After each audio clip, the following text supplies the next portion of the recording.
This is human intelligence being activated by the false ego. That what I want, what I believe, is what God wants. Therefore, it is absolute. When false ego takes on political dimensions, it's very, very dangerous. When false ego takes on social dimensions, it's quite dangerous. When it takes on dimensions that affect our interpersonal relationships among our family and friends, it's dangerous.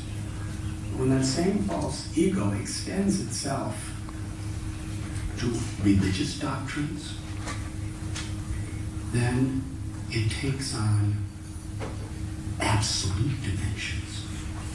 What I think is the absolute will of God.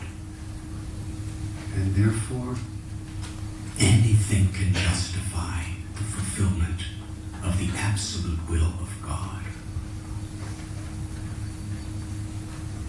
Well, Hiranyakashipu demonstrated this to a to an extreme historical success degree. For him, everything was revolving around his ego. He was the center of everything. If it satisfied him, it was good. If it didn't, it must be crushed. Not much different than most of us. The only difference is he was really good at it. And we're just not very good at it.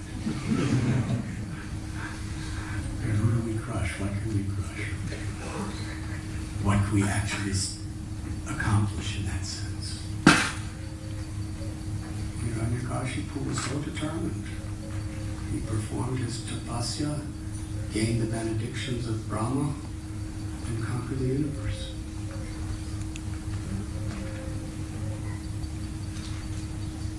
It's not that he campaigned for an election to sit, what is it called, Downing Street or something? 10 Downing Street? To sit there and after a few years be removed because the voters don't like him to be President of the United States or the Prime Minister of India or whatever. They last for a few years and then they're gone and they're outvoted and their office expires. And you have so many enemy nations. Well, he was in control of the universe. And there were no elections. There was no campaigns. It was his. That was his power. But so proud, intoxicated, cruel. And in this material world, cruelty is a potency. Everyone did exactly what he wanted because of his cruelty. Because they were afraid of him. There was absolutely no love that had anything to do with his life. It was power and control based on his anger and cruelty. So yes, he controlled the universe. But Narada Muni tells in the previous verse, he was never satisfied. He never found any real contentment because he could not control his senses. He was the obedient servant of his mind and senses. Goswami is one who is actually happy because we conquer over this tendency of ego. We don't need to feel importance on the basis of I am the controller, I am the proprietor, or I am the enjoyer. They're artificial and unsustainable, whatever pleasures we gain from that misconception. all based on a false illusion. Therefore, Sri Chaitanya Mahaprabhu, he begins his glorious teachings to Srila Sanatana Goswami on the banks of the Ganga in Varanasi. 2 months, Mahaprabhu sat all day, every day, giving instructions to Sanatana Goswami. On so many details, from the beginning stages to the topmost stages of pure emotional service. And he begins his teachings with this very simple principle. Jivara Swarupoi Krishnara Nityadas.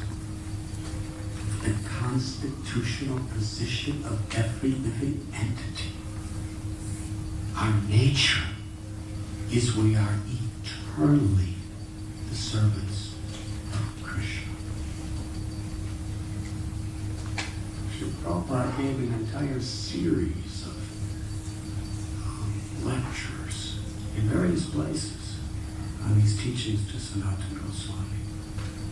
And it is interesting because even though we as devotees hear this again and again, we're eternal servants of Krishna, Prabhupada explains that verse that Lord Chaitanya is composing, Jivara Swarupoi Krishnara Nityadas, is beyond the final conclusion of Bhagavad Gita.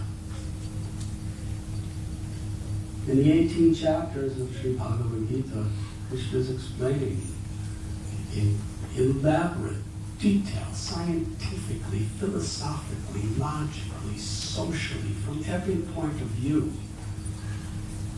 the laws of karma, the nature of prakriti, material nature, the nature of jiva, the eternal soul, the nature of Ishvara, the supreme absolute, the personality of God, karma, how time is affecting everything and everyone in this world.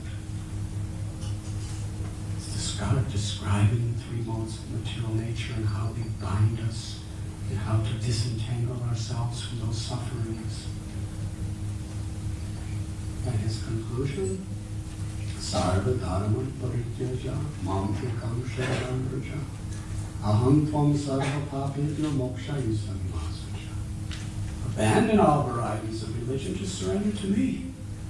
I shall relieve you from all sinful reactions. Do not fear. Manana Bhagavato Madhya Samhitas. Mami Vaishasi Satyam Te Prapanjani Piyushi. Always think of me, become my devotee, worship me, and offer your homage unto me. In this way you will come to me without fail.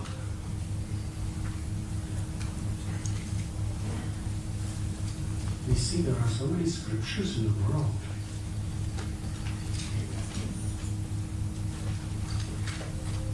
And the culmination of all of them and beyond is this verse from Bhagavad Gita. Abandon all varieties of religion and just surrender to Krishna. And Srimad Bhagavatam, we have quoted, Savai Pungsam Goro Bhakti. That is the principle. The only true religion, the supreme occupation, the essence and perfection is the loving service of the Lord. And in this little statement of Sri Chaitanya Mahaprabhu, he's, in a very simple and accessible way, he's taking what is beyond total surrender to the Lord and bringing us into that realm of spiritual consciousness.